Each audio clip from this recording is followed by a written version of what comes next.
menuju ke acara inti. Kepada Ustazah Imanda Amalia, saya persilahkan untuk menyampaikan materinya. Ya, Masya Allah, Barakallahu Fikum, Mbak Wafi. Bagaimana kabarnya Mbak Wafi? Alhamdulillah, baik. Alhamdulillah, luar biasa. Allah Akbar, Barakallahu Fikum. Utifillah semua, sister filah yang dirahmati Allah. Masyarakat family dimanapun berada, Barakallahu Fikum. A'udzubillahi minasyaitonirrajim. Bismillahirrahmanirrahim. Innal hamdalillah nahmaduhu wa nasta'inuhu wa na'udzubillahi min shururi anfusina wa min sayyiati a'malina may yahdihillahu fala mudhillalah wa may yudhlil fala hadiyalah. Asyhadu an la ilaha illallah, asyhadu anna Muhammadan abduhu wa rasuluh. La nabiyya ba'da. Alhamdulillah. Puji syukur alhamdulillahirabbil alamin.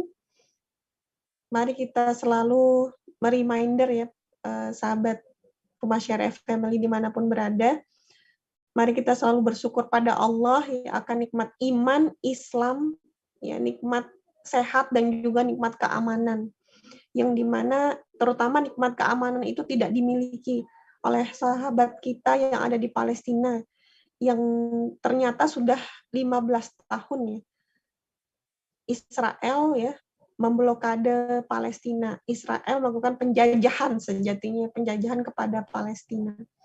Nah, yang kedua, tak lupa kita hartukan salawat serta salam kepada junjungan kita Nabi besar Muhammad SAW, pemimpin para nabi, pemimpin para syuhada. Semoga Allah memudahkan kita untuk bisa membuktikan juga cinta kita kepada Allah dan Rasulullah dengan kita ya berupaya bahdilan juhdi untuk selalu menjaga Palestina dan bisa bahkan membebaskan Palestina dari penjajahan Israel. Laknatullah.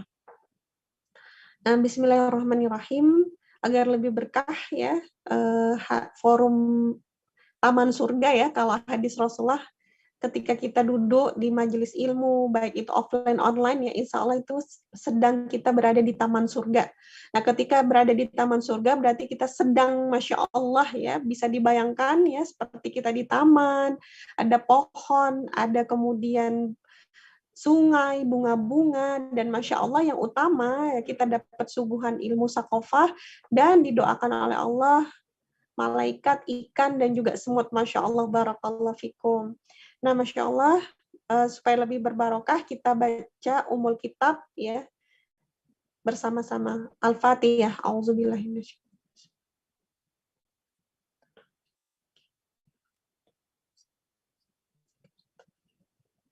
Dan doa belajar. Rabbi zidna ilman nafi'an. Alhamdulillah, barakallahu fikum. Sahabat Rumah Syariah Family dimanapun berada, pada malam hari ini kita akan lebih ngebahas lebih mendalam ya tentang Palestina. Ya. Nah, sebelum Kak Manda buka ya pemahaman tentang apa sebenarnya yang terjadi di Palestina, dan ternyata Palestina sampai hari ini masih mengalami blokade ya, Palestine under blockade ya, dan ternyata sudah 15 tahun lebih. Next slide. Nah, sahabat Rumah Syariah Family semua gitu ya, sebagai bukti cinta kepada Allah dan Rasulullah, maka kita selalu gitu ya, aware, perhatian ya, terkait kondisi seluruh kaum muslimin secara global yang hari ini terzolimi ya, di Palestina, di Suriah, di Uighur, di Kashmir, di India, di Yaman, Afghanistan, Irak, dan sebagainya. Nah, yang utamanya gitu ya, yang harus kita selalu aware, perhatian, dan ini kita bisa ceritakan juga kepada anak-anak kita, sahabat keluarga kita ya. Hari ini Palestina tidak sedang baik-baik saja gitu ya. Karena selalu ini berulang terus ya, agresi Israel di Gaza. Yang terbaru ya, 7 hari yang lalu, hari Jumat ya, tanggal 7 Agustus 2022, mereka kembali menggempur ya, Israel menggempur kembali Gaza.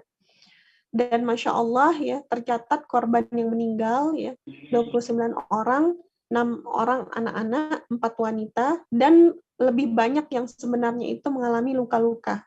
Ya. Kalau yang update terbaru yang kakak dapat dari Kementerian Palestina, Kesehatan Palestina itu sampai 300-an orang yang terluka. Ya. Wallahu alam ini sudah mungkin lebih lagi ya jumlah korbannya. Nah, next slide.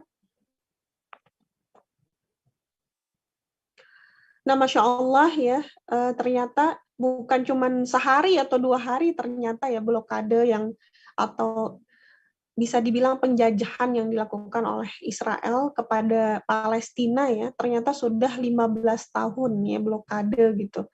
Dan bisa dibilang ini sebenarnya kayak penjara terbesar di dunia ya.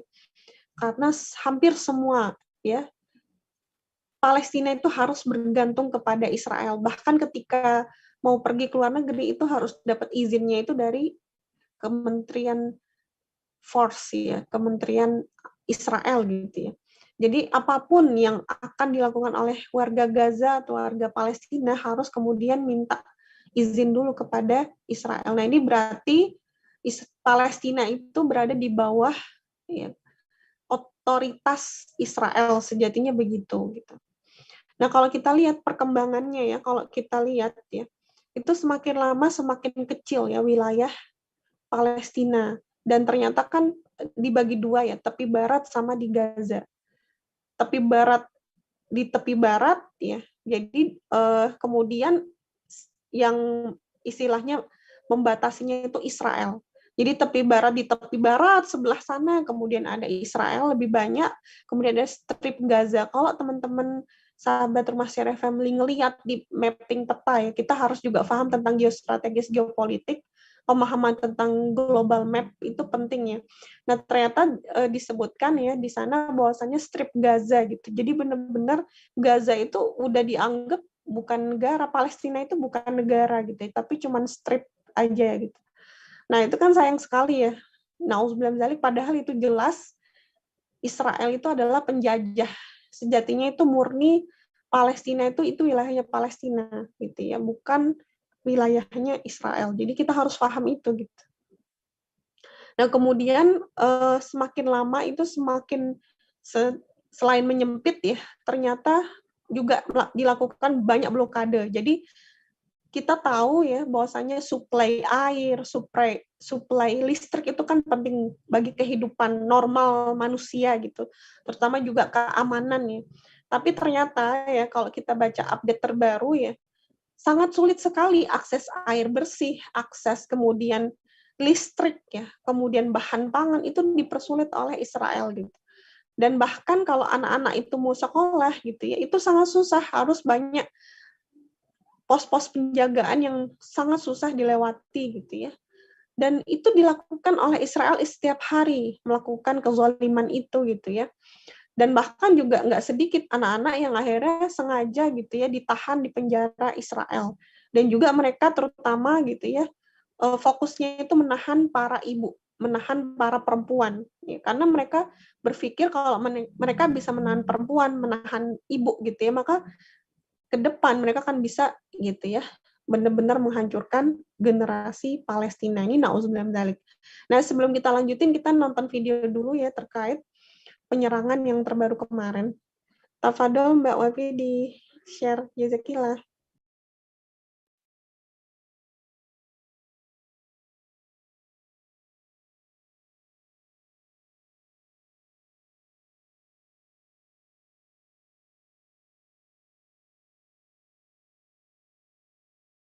Nah, sambil nunggu Mbak Wafi, kita lihat videonya ya. Nah, ini yang terbaru. Tafadol.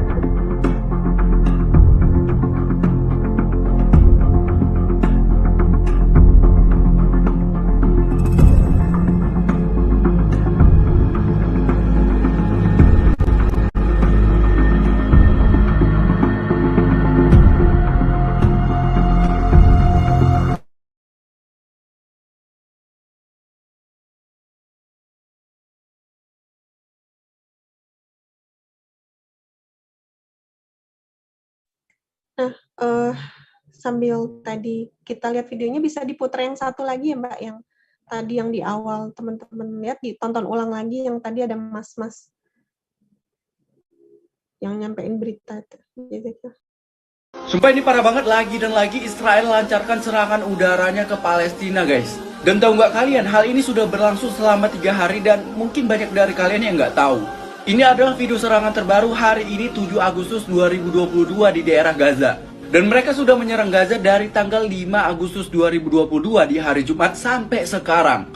Gak hanya siang hari, mereka juga menyerang kawasan padat penduduk ataupun daerah pengungsi pada saat malam hari. Dan karena kejadian itu banyak orang yang terluka-luka parah dan juga ada yang meninggal. Dan gak hanya menggunakan roket, mereka juga menggunakan pesawat perang untuk menyerang Gaza. Ini adalah foto serangan yang mereka lakukan di hari Sabtu. Dan tahu gak kalian, di tanggal 6 Agustus sendiri mereka sudah menewaskan 10 orang Palestina dan 5 diantaranya anak-anak. Ini parah banget guys. Dan ini adalah kesaksian seorang gadis Palestina di mana dia diserang pada saat tidur guys. Ini astagfirullah. Dan beberapa dari mereka juga sudah kehilangan orang.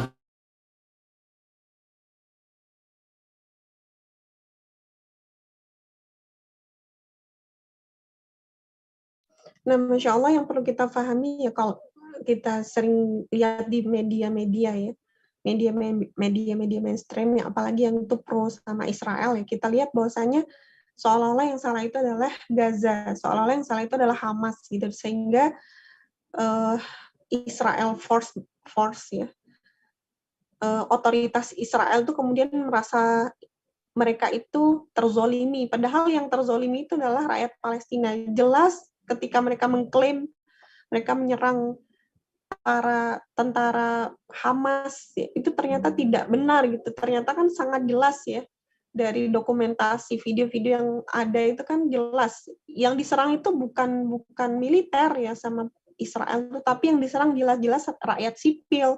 Jelas-jelas yang diserang itu pemukiman-pemukiman, bahkan rumah sakit juga dihancurkan gitu ya.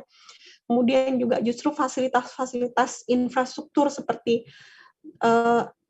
infrastruktur air ya, kemudian juga listrik yang di Palestina itu benar-benar dihancurkan gitu. Jadi memang terlihat itu yang mereka mau serang bukan tentara Hamas, tapi jelas itu ingin menghancurkan para warga sipil juga gitu ya.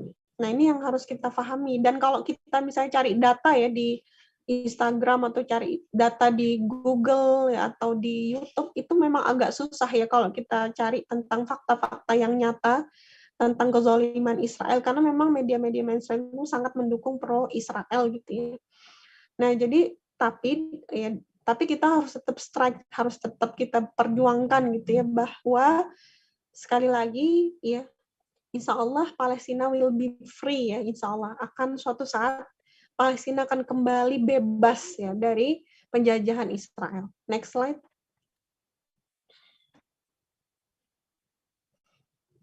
Nah, yang perlu kita sadari ya sahabat semua, sahabat Rumah Syariah Institute dimanapun berada, kita harus share dakwah tentang ini. Karena sejatinya Palestina itu berkali-kali disebutkan di dalam Al-Quran ya.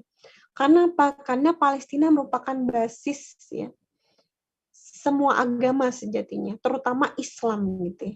Dan dalam ajaran Islam, Palestina itu punya kedudukan tinggi di mata Allah Subhanahu wa taala, di mata Rasulullah, dan di mata seluruh umat Islam. Karena apa? Karena yang pertama, Palestina itu adalah tanah yang diberkahi. Tanah air para nabi dan rasul. Dan Al-Quran beberapa kali menyebut Palestina jelas ya.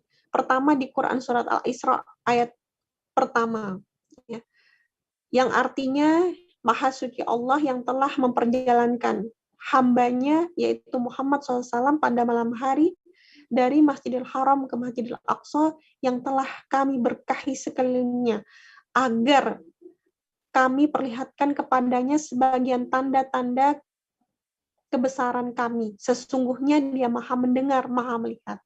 Nah, jadi Masya Allah ya, posisinya Palestina merupakan ya kiblat pertama sholat seluruh kaum muslimin di dunia ya, sebelum pindah ke Masjidil Haram ya, ke Mekah gitu ya. Sebelum pindah ke Masjidil Haram, dulunya itu di Masjidil Aqsa gitu ya. Nah, jadi posisinya sangat luar biasa gitu di mata Allah, Rasul, dan seluruh umat Islam. Next slide. Nah, selanjutnya di Quran surat Al-Anbiya ya, ayat 71 yang artinya, dan kami selamatkan Ibrahim dan Lut ke sebuah negeri yang telah kami berkahi untuk seluruh alam. Nah, jadi barakna fihal lil alamin, ya sekali lagi ini benar-benar mengacu kepada Palestina, ya, bumi yang diberkahi oleh Allah. Selanjutnya di Quran surat Al-Anbiya ayat 81. Ya. Dan kami tundukkan untuk Sulaiman angin yang sangat kencang tiupannya yang berhembus dengan perintahnya ke negeri yang kami beri berkah padanya. Dan kami maha mengetahui segala sesuatu.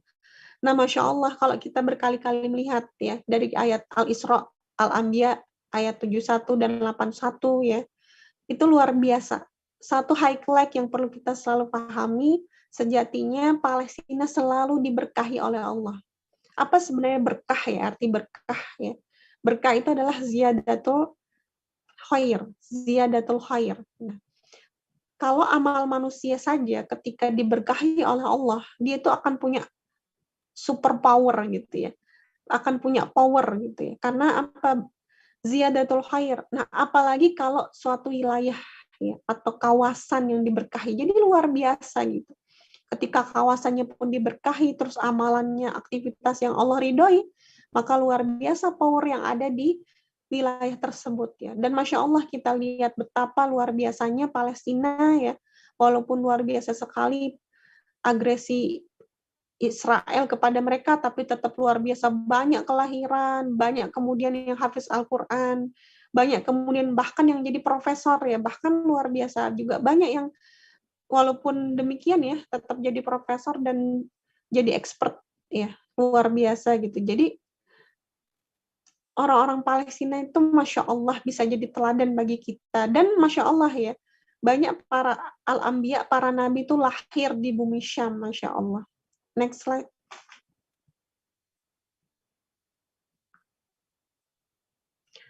Nah, dan Masya Allah juga gitu ya. Yang perlu kita pahami juga di Quran surat Al-Maidah ayat 21 gitu. Wahai kaum mukminin, masuklah ke tanah suci Palestina yang telah ditentukan Allah bagimu dan janganlah kamu berbalik ke belakang karena takut kepada musuh. Nanti kamu menjadi orang yang rugi. Dan Masya Allah menurut ulama tafsir, tanah suci yang disebutkan di ayat tersebut adalah Palestina. Ya, jadi kalau tadi kita pahaminya, Palestina merupakan wilayah yang diberkahi, nah ternyata Palestina juga adalah wilayah yang suci gitu ya. Nah, menurut Imam Al-Zujjat berkata, Al-Muqaddasah artinya wilayah yang bersih, yang kudus, yang suci. Disebut bersih karena Palestina adalah tanah yang bersih dari syirik, yang benar-benar pure murni ketauhidannya kepada Allah, dan dijadikan sebagai tanah airnya para nabi dan orang-orang beriman. Masya Allah, barakallahu fikum. Jadi menurut Imam Al-Maliki menjelaskan bahwa tanah yang suci tersebut adalah Damaskus atau Palestina dan sebagian wilayah Yordania. Sementara Imam Qatadah menyebutkan bahwa tanah suci itu adalah seluruh wilayah negeri Syam. Jadi luar biasa ya sahabat Rumah Syariah. Kalau kita mapping ya di peta global, ternyata geostrategis ya, tanah wilayah Syam itu sangat luas gitu ya. Dan ternyata ya utamanya Palestina yang diberkahi ya, dan sekitarnya haulahu itu ya Damaskus ya, atau kita sebutnya Iran sekarang, Iran, Palestina, Yordania itu termasuk wilayah negeri Syam. Dan tadi ya perlu kita highlight yang pertama ya ternyata adalah wilayah yang diberkahi Allah, yang dimana di situ ketika diberkahi Allah ziyadatul khair, bertambahnya kebaikan-kebaikan ya, power luar biasa dari banyak kebaikan-kebaikan. Selanjutnya juga di situ adalah bumi yang muqaddasah ya, wilayah yang muqaddasah yang artinya yang bersih suci dari kesyirikan, sangat murni ya, tauhid yang ada di bumi Syam, Masya Allah. Jadi sangat luar biasa pentingnya posisi geostrategis geopolitik Palestina di mata Allah, Rasulullah, dan seluruh kaum muslimin. Nah, ini harus kita ceritakan, harus kita sampaikan fakta kebenaran ini kepada keluarga kita, terutama anak-anak kita, sehingga mereka ke depan bisa menjadi pembebas bagi Palestina. Amin ya rabbal alamin. Next slide.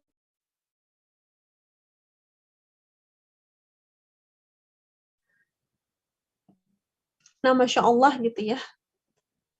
Jadi Isra Mi'raj bagi Rasulullah itu lebih hidup setelah ya, Rasulullah memahami gitu ya. Nah sayangnya gitu pentingnya Al-Aqsa ya banyak dari kalangan kaum muslimin itu belum dipahami. Dan naasnya lagi ya sahabat semua gitu ya. Kalau kita asal ceplos-ceplos, kita kemudian browsing di Google, di ensiklopedia online, pasti kemudian akan berbalik arah. Seolah-olah kemudian yang salah itu adalah Palestina, yang seolah-olah terzalimi itu Israel. Padahal kebalikannya, sejatinya yang menjajah adalah Israel karena mereka dulu ya tidak memiliki wilayah. Mereka itu menyebar ya diaspora ke negeri-negeri. Kemudian mereka mendirikan Israel, negara Israel gitu ya. Nah, sejatinya Al-Aqsa dibangun pertama kali di masa Umar bin Khattab, seringnya dibilang begitu, dan ternyata adalah kesalahan fatal karena ternyata gitu ya Palestina dibangun oleh para malaikat. Sekali lagi Palestina itu dibangun para malaikat ya 40 tahun setelah membangun Masjidil Haram atau Ka'bah yang ada di Mekah Al-Mukarramah gitu ya. Next slide. Nah, sekali lagi ya, faktanya Masjid Al-Aqsa adalah masjid tertua kedua yang dibangun di muka bumi. Dalam Sahih Muslim diriwayatkan sebuah hadis dari Abu Dzar Al-Ghifari radhiyallahu anhu, ia mengatakan, "Wahai Rasulullah, masjid manakah yang pertama kali dibangun di muka bumi?" Rasulullah SAW menjawab, "Masjidil Haram." Aku bertanya kembali, kemudian Rasulullah SAW menjawab, "Masjidil Al-Aqsa." Nah, Masya Allah, next slide. Nah, katanya lagi, berapa tahunkah jarak pembangunan keduanya, wahai Rasulullah? Rasulullah SAW menjawab, 40 tahun. Dimanapun engkau menjumpai waktu sholat, maka sholatlah. Karena tempat yang engkau jumpai adalah masjid. Nah, Masya Allah, jadi jarak pembangunan ya, 40 tahun. Jadi yang pertama dibangun para malaikat itu adalah Masjidil Haram atau Ka'bah ya. Ka'bah pertama kali dibangun oleh para malaikat, kemudian 40 tahun setelahnya dibangunlah Masjidil Aqsa. Nah, kalau kita memahami gitu ya, sejatinya memang sudah sejak ada itu dari zaman Nabi Adam ya. Ka'bah itu dari zaman Nabi Adam sudah ada. Kemudian terjadi banjir besar ketika zaman Nabi Nuh alaihissalam. Dan setelah itu di zaman Nabi Ibrahim, Allah memerintahkan Nabi Ibrahim dan Nabi Ismail yang mendirikan kembali fondasi dari Ka'bah yang menjadi kiblat manusia yang kemudian diperbaiki. Nah setelahnya kemudian Masya Allah ya, kemudian disitulah menjadi kiblat bagi manusia gitu ya. Nah, Masya Allah, dan saat pendudukan Romawi di Palestina, peralatan Masjid Al-Aqsa yang mengalami rekonstruksi berkali-kali sedang tidak terurus. Bangunannya banyak yang runtuh akibat perang panjang antara Romawi dan Persia gitu ya. Jadi Masya Allah gitu ya. Bisa dibilang sekali lagi Masjidil Aqsa itu memang dijaga oleh Allah. Walaupun banyak sekali terjadi peperangan yang panjang ya dari zaman Romawi merebut juga Persia, rebut Palestina, dan Masya Allah kemudian dibebaskan ya di zamannya Umar bin Khattab. Next slide.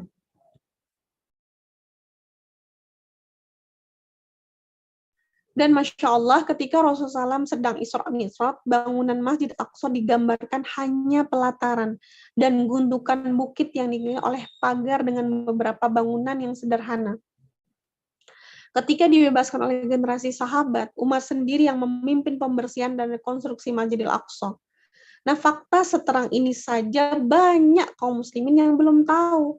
Nah, itulah mengapa pembebasan Al-Aqsa adalah jalan yang masih sepi. Sebab kita belum mengerti, maka bagaimana mungkin mau memperjuangkan. Nah, oleh karena itu, sahabat Rumah Syariah, mari kita memahami mengapa sangat penting geostrategis, geopolitik tentang pemahaman kita akan Masjidil Aqsa. Jadi jangan sampai karena kita nggak paham, ya udahlah biarin aja, mau digempur berapa kali juga udahlah biarin lah, jangan begitu gitu ya. Karena ternyata posisi strategis di mata Allah, Rasulullah, dan seluruh kaum muslimin ya seharusnya gitu ya, tidak hanya Masjidil Haram yang kemudian kita sayangi, kita lindungi sebagai kiblat kita, ternyata juga yang harus kita selalu kita rindukan untuk mendatangi, kemudian bisa membebaskannya itu adalah Masjidil Al-Aqsa, Masya Allah. Next slide.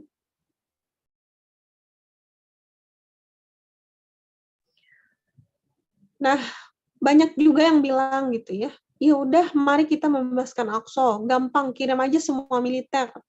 Nggak perlulah nunggu lama-lama gitu ya, cukuplah semua militer negara muslim gitu ke Palestina, terus kita lawan Zionis gitu kan, ada yang bilang begitu gitu. Nah, pertanyaannya kembali gitu ya, bagaimana kemudian kita bisa menggerakkan seluruh pemimpin kaum muslimin untuk bisa melakukan satu langkah sehebat itu gitu ya. Apa sesuatu yang mampu menggerakkan umat, terutama para pemimpinnya, untuk menggulirkan perubahan sefenomenal itu. Mewujudkan semua pasukan militer mereka itu mau ya kita bersama-sama menyerang Zionis.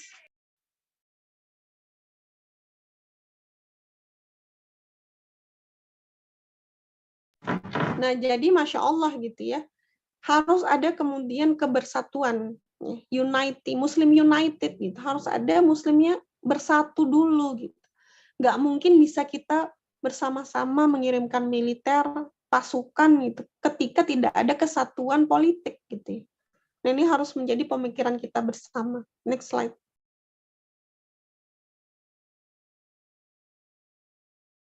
Nah, ternyata yang paling update memang Israel berencana modernisasi tembok barat Masjid Al-Aqsa. Bilangnya pertama begitu gitu ya. Sejatinya memang ingin memodernisasi seluruh Masjidil Aqsa. Intinya maksudnya dalam tanda petik modernisasi. Awalnya bilangnya tembok barat. Kenapa awalnya mereka ngebet banget pengen tembok barat? Karena ternyata tembok barat atau kita kaum muslimin sering sebutnya itu tembok burok gitu ya. Karena di situ dulu Rasulullah Isra Mi'rajnya, buruknya di situ, landingnya di situ.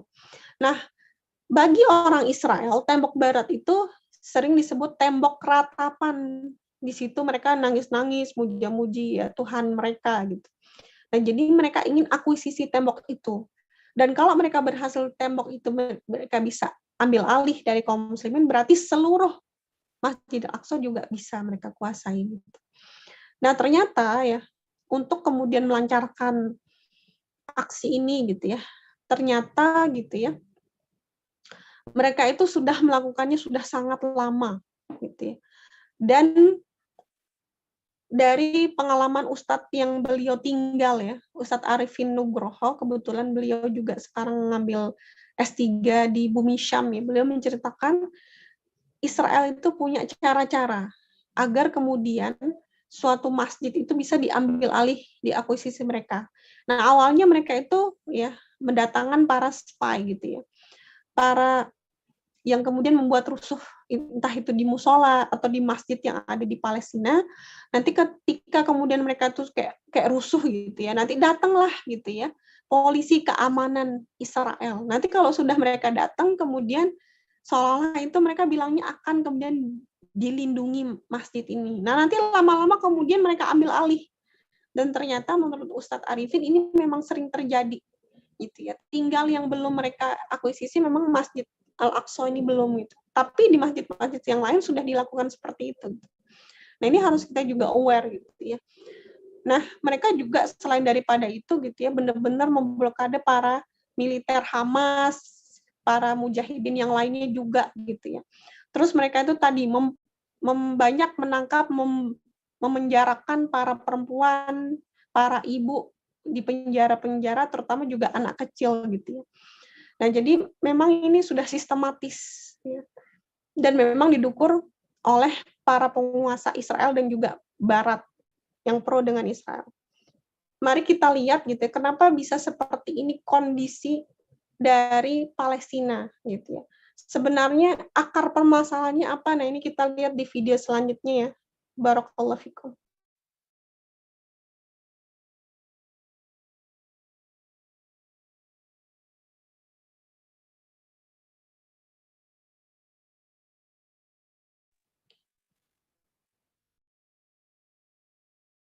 Ya, sambil menunggu videonya ya, Masya Allah, ini terkait video tentang, nah ini, Dendam kesumat mereka terjadi sampai datang seorang lelaki bernama Mustafa Kemal Atatürk. Lalu mereka hancurkan Turki Utsmani 1924. Maka hancurlah daulah Islamiyah di Turki. Ketika itulah Islam hancur, berkeping, berkecai menjadi negara kecil-kecil tanpa ada kuasa sama sekali. Dan semenjak itu umat Islam seperti anak yatim yang tiada beribu, yatim piatu tiada berbapa. Maka saat itu lemah. Masa itulah datang Inggris, datang Prancis, datang Belanda, datang semua mereka merebut kita. Sama seperti yang dikatakan Nabi SAW, kamu seperti makanan yang ada di atas meja makan. Satu mengambil kepala ayam, satu mengambil sayap ayam, satu mengambil kaki ayam. Aqillatin nahnu yawma idzin ya Rasulullah. Apakah masa itu jumlah kami sedikit wahai Rasulullah? Enggak, jumlah kamu banyak.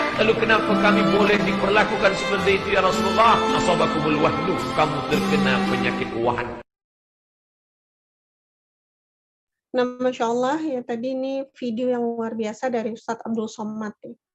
Sejatinya kenapa Israel kemudian dengan gampangnya ya bisa menjajah Palestina gitu. Nah, akar permasalahannya sejatinya sejak kaum muslimin itu dianggap sama orang-orang barat, sama orang-orang kafir, kita tuh seperti hidangan. Nah, kemudian ini sebenarnya sudah diprediksi oleh Rasul dan para sahabat. Ketika itu para sahabat bertanya, ya Rasulullah, apakah ketika kaum muslimin seperti hidangan yang kemudian dicabik-cabik ya, apakah jumlah mereka itu sedikit? Ya, sahabat bertanya, tapi ternyata Rasulullah menjawab tidak. Gitu. Ternyata jumlah mereka, jumlah kaum muslimin itu banyak ya. Tapi kemudian tidak sama sekali punya taring gitu. Sama sekali musuh itu tidak takut lagi sama kaum muslimin gitu. Ketika itu sahabat bertanya, penyakit apa yang menghinggapi sehingga musuh barat tidak lagi takut sama kaum muslimin ketika kaum muslim itu sudah terhinggapi penyakit wahan. Lalu sahabat bertanya, ya Rasulullah, wahan itu sakit penyakit apa gitu ya? Nah, Rasulullah menjawab, wahan itu adalah cinta dunia dan takut mati. Nah, jadi sejatinya ya, kalau kita lihat sirah Rasulullah, ya, bagaimana dulu ketika Muslim United, ketika seluruh kaum muslimin itu bersatu ya dalam daulah khilafah Islamiyah gitu yang pada saat itu dulu di Turki Utsmani terakhir ya. Itu Masya Allah gitu ya, kita punya power, kita punya pelindung junah seorang khalifah ya. Sultan Abdul Hamid II ya. Nah, ketika itu kan sebenarnya Yahudi itu sudah berambisi ingin kemudian mendirikan Israel Raya di tanah Palestina. Kemudian salah seorang petinggi ya Theodor Herzl namanya. Theodor Herzl itu kemudian mendatangi Sultan ya, kemudian mereka itu istilahnya ingin membantu daulah, membantu kekhilafan Utsmani untuk membayar hutang, bilangnya gitu ya. Nanti kami akan bayarin hutang kalian gitu. Jadi tapi ya konsekuensinya mau ya tanah kalian kami beli gitu. Jadi. Nah, tapi Masya Allah ya, begitu luar biasanya ya pernyataan dari Sultan Abdul Hamid II gitu. Beliau menyampaikan dengan tegas, ya, kembalikan uang kalian, kami tidak membutuhkan uang kalian, karena Palestina itu direbut dengan darah-darah kaum muslimin, dengan jihad fisabilillah. Jadi Palestina itu bukan tanah milik para pemimpin Turki, bukan pemiliknya itu bukan khalifah, tapi pemiliknya adalah kaum muslimin gitu. Selama kehilafahan Turki Utsmani tetap tegak, tetap ada gitu ya, maka gitu ya tidak akan pernah sejengkal tanah pun kami akan berikan kepada kalian. Gitu. Nah, kemudian tak kaget sekali ya Theodor Herzl itu kemudian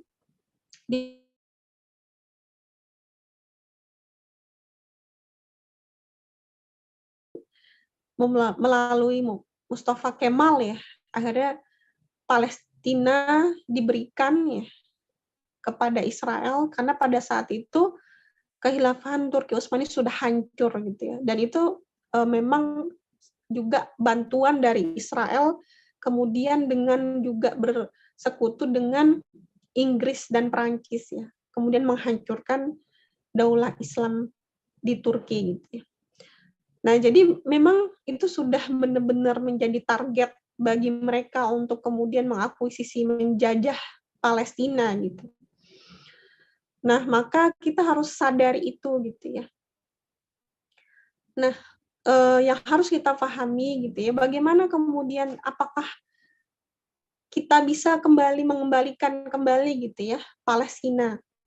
Insya Allah bisa gitu ya. Kita lihat slide-nya lagi ya.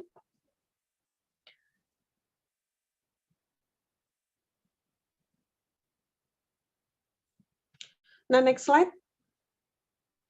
Nah, kalau kita lihat betapa luar biasanya gitu ya.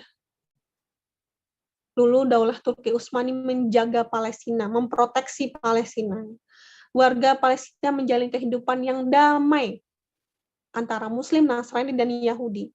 Dan Turki Utsmani membangun tembok-tembok yang kokoh kuat sebagai proteksi, sebagai pelindung di sekitar Masjid Al-Aqsa.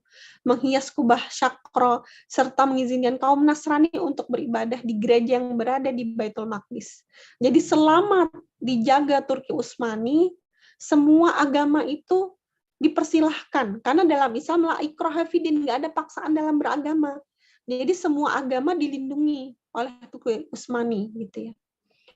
Nah, selanjutnya ya sistem pemerintahan Turki Utsmani ya membuat Yahudi bisa hidup ya. Jadi dulu Yahudi itu dipelihara, dijaga juga di pemerintahan Turki Utsmani gitu ya. Padahal pada saat yang sama didiskriminasi, semua negara lain tuh nggak ada yang menerima orang Yahudi. Dan berarti ibarat kayak lupa gitu ya, mereka dulu dibantu, dilindungi, tapi sekarang justru menzolimi, ya na'udzubillah.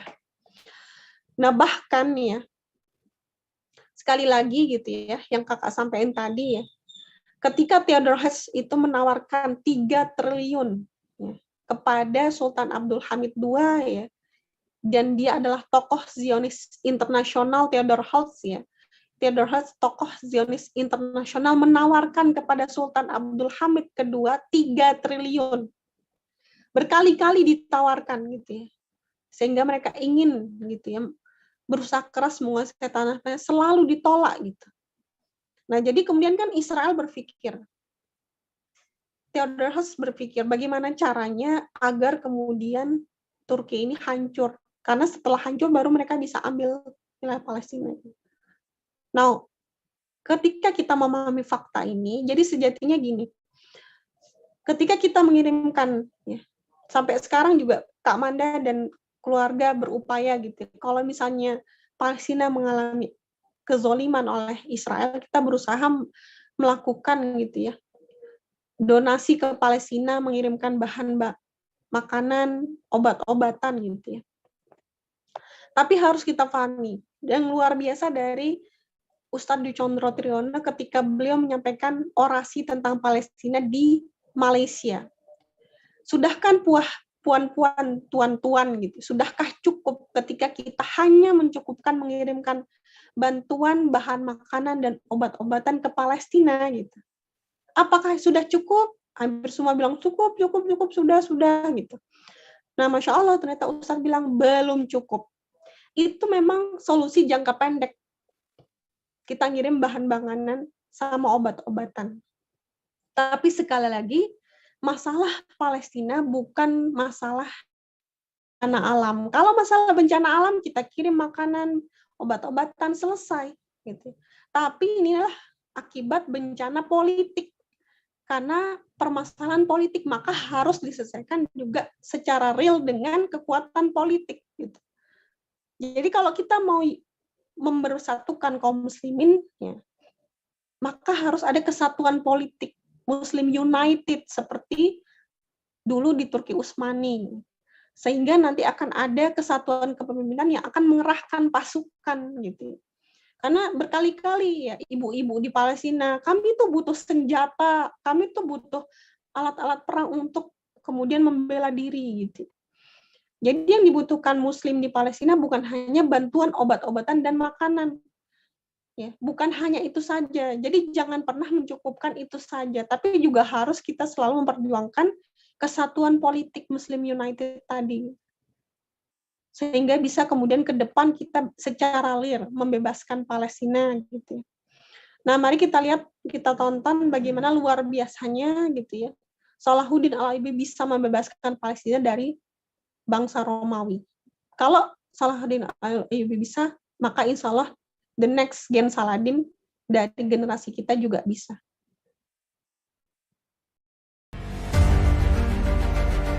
In the history of conflict between East and West, the mightiest battle between Christianity and Islam, the greatest Muslim warriors has arisen. A holy war in the name of religion. Allahu Akbar! I will give every soul safe conduct to Christian lands. Every soul. The women, the children, the old, and all your knights and soldiers, and your queen. No one will be harmed. I swear to God. The Christians butchered every Muslim within the walls when they took this city. I am not those men. I am Salahuddin. Salahuddin.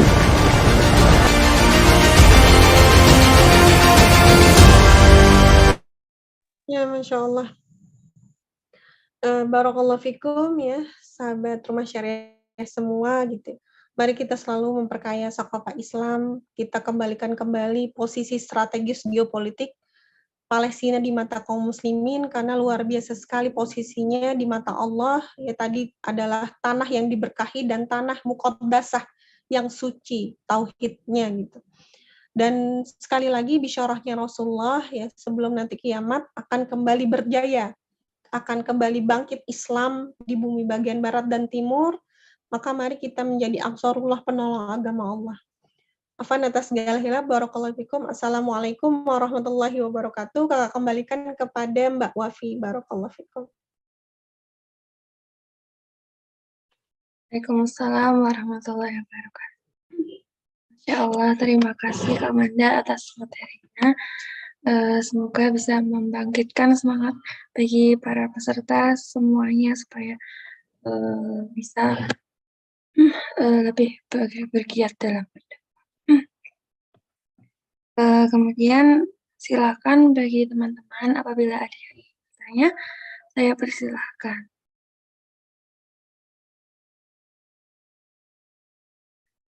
Bagi teman-teman yang ingin bertanya, boleh langsung membuka mic atau boleh melalui chat ya.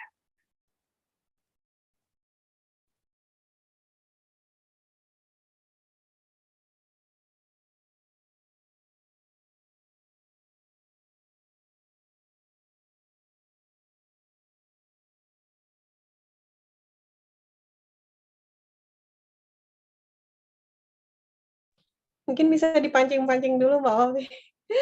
Mbak Wafi dulu yang bisa sharing pertanyaan atau tanggapan.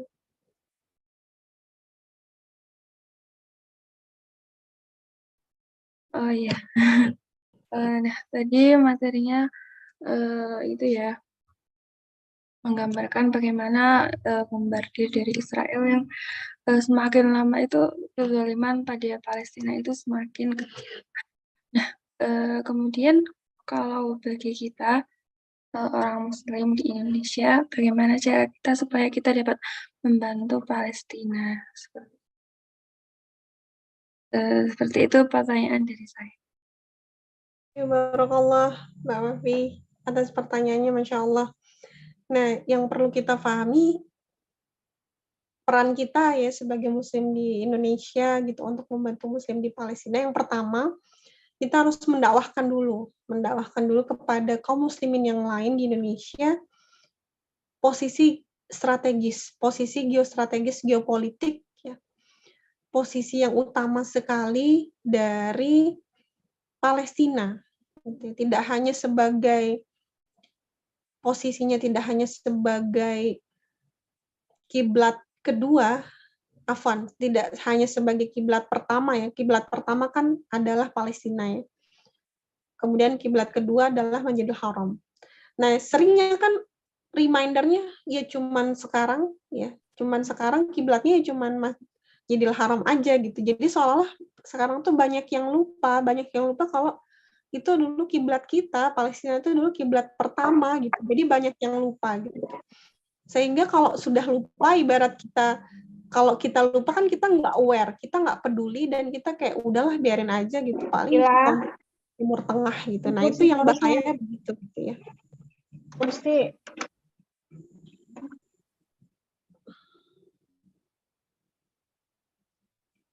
Nah, jadi yang pertama tadi kita mendakwahkan gitu ya kepada kaum muslimin untuk kita comeback, untuk kita kembali gitu, aware, perhatian, tahu posisi geostrategis geopolitik, tahu kalau ternyata itu Masya Allah bukan cuman kiblat pertama, tapi juga adalah tadi pertama wilayah yang diberkahi oleh Allah, yang kedua al-muqaddasah ya, tanah yang disucikan oleh Allah, yang murni tauhidnya, yang tidak kemudian kesyirikan di situ merajalela gitu. Kemudian selanjutnya selain mendakwahkan terkait itu, yang kedua adalah gitu ya, menguatkan kembali seluruh kaum muslim untuk membantu ya, membantu secara real ya. Jangka pendek dan jangka panjang. Jangka pendek bisa kita mengirimkan bantuan pangan, obat-obatan ya. Tapi kita juga punya jangka panjangnya, yaitu bisa benar-benar real ya, melakukan pembebasan di Palestina sebagaimana dulu gitu ya. Palestina itu dikuasai oleh Romawi ya, kemudian bisa diambil alih ya, dibebaskan oleh Salahuddin Al-Ayyubi. Dan sekali lagi Salahuddin Al-Ayyubi itu bukan sendirian ya. Beliau itu adalah leader, pemimpin ketika itu kaum muslimin bersatu dalam bingkai kehilafahan gitu, sehingga dulu bisa gitu ya Salahuddin Al-Ayyubi merebut kembali gitu. Nah, mari kita Muslim United kembali, mari kita bersatu kembali gitu. Nah, yang ketiga, yang terakhir ya, mari kita berjuang seperti Ansarullahnya Allah, penolong-penolongnya Allah. Sebagaimana dulu gitu ya, Sa'ad bin Mu'az ya, ketika beliau menolong agamanya Allah, menolong dakwahnya Allah gitu ya, sampai ketika beliau meninggal, arsy-Nya Allah itu bergetar. Maka mari kita menjadi penolong-penolong agama Allah, menyiapkan anak-anak kita seperti Gen Saladin, sebagaimana orang tuanya Muhammad Al-Fatih yang menginvestasikan harta jiwa bahkan untuk bisa dari rahim mereka, dari keturunan mereka itu menjadi pembebas bagi Palestina. Itu barakallahu fikum Mbak Wafi. Masya Allah, terima kasih Kak atas jawabannya. Jadi bukan hanya jangka pendek aja, tapi juga harus mempersiapkan jangka yang panjang. Masya Allah. Dan kemudian ini ada pertanyaan lagi dari Rizka. Saya bacakan ya. Assalamualaikum, izin bertanya Ustazah. Saya pernah menyampaikan dakwah tentang Palestina, tapi ada teman yang bilang, kenapa sih kita harus bantu Palestina? Kan mereka udah ada yang bantu ya. Kita mikir saudara-saudara yang dekat kita ini dulu lah, masih banyak yang kelaparan. Mohon tanggapannya Ustazah. Nah, silakan Ustazah. Allah. Barakallahu fikum Uti Rizka atas pertanyaannya. Jazakillah. Nah, memang mengapa bisa ada kaum muslimin yang statementnya demikian ya? Itu bukan hal yang biasa gitu ya, karena memang sudah menjadi propaganda barat gitu ya. Untuk kemudian kaum muslimin itu lupa. Kalau sudah lupa kan nggak mungkin aware, nggak mungkin care gitu, nggak mungkin perhatian, nggak mungkin sayang sama Palestina gitu. Dan kita lihat gitu ya, dukungan kepada Israel itu kan yang sangat kita miriskan ya. Itu nggak cuman orang-orang Barat yang melakukan pro-Israel, tapi juga ada kalangan kaum muslimin yang jelas-jelas muslim, yang justru pro sama Israel gitu. Nah ini kan berarti ada pemikiran mereka yang keliru, yang itu terus konten-konten pro-Israel itu kemudian terus dibagikan di media-media mainstream gitu. Jadi wajar akhirnya kaum muslimin ada yang berpikir begitu gitu ya. Nah, itu yang pertama. Kemudian yang kedua, kita harus pahami dalam membantu kaum muslimin nggak ada namanya jauh dekat gitu ya. Semua sama pentingnya gitu ya. Maka kita bantu yang dekat dan juga yang jauh gitu. Karena dalam Islam bagi Allah dan Rasulullah gitu ya, satu nyawa yang hilang di mata Allah itu seperti hilangnya seluruh kaum muslimin. Karena pentingnya satu nyawa muslim bagi Allah dibandingkan hancurnya alam semesta bahkan gitu ya. Nah, jadi dalam Islam tidak ada yang jauh ataupun dekat, sama-sama pentingnya, sama-sama kita bantu semua gitu. Itu ya, barakallahu fikum. Baik, terima kasih Kak atas jawabannya. Insya Allah Ukti Rizka sudah puas ya. Jadi kita harus membantu baik yang dekat maupun yang jauh. Itu dengan cara membantu teman-teman kita yang kelaparan, tapi juga sambil dengan mengirimkan bantuan pada Palestina. Alhamdulillah, silakan kalau ada teman-teman yang lain yang ingin bertanya lagi.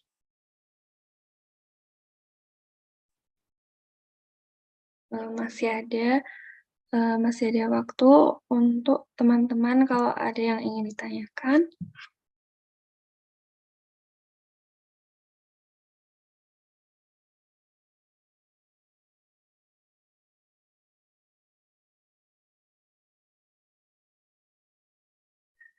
Sepertinya belum ada yang ingin bertanya. Nggak apa-apa, Dek.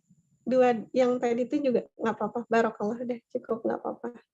Semoga tapi bisa semuanya di-share ya ke sahabat keluarga yang lain ya. Jadi nggak cuma kita saja yang dapat alhamdulillah pemahaman pada malam hari ini. Semoga bisa didakwahkan juga ke yang lain, barakallah. Baik Kak, terima kasih.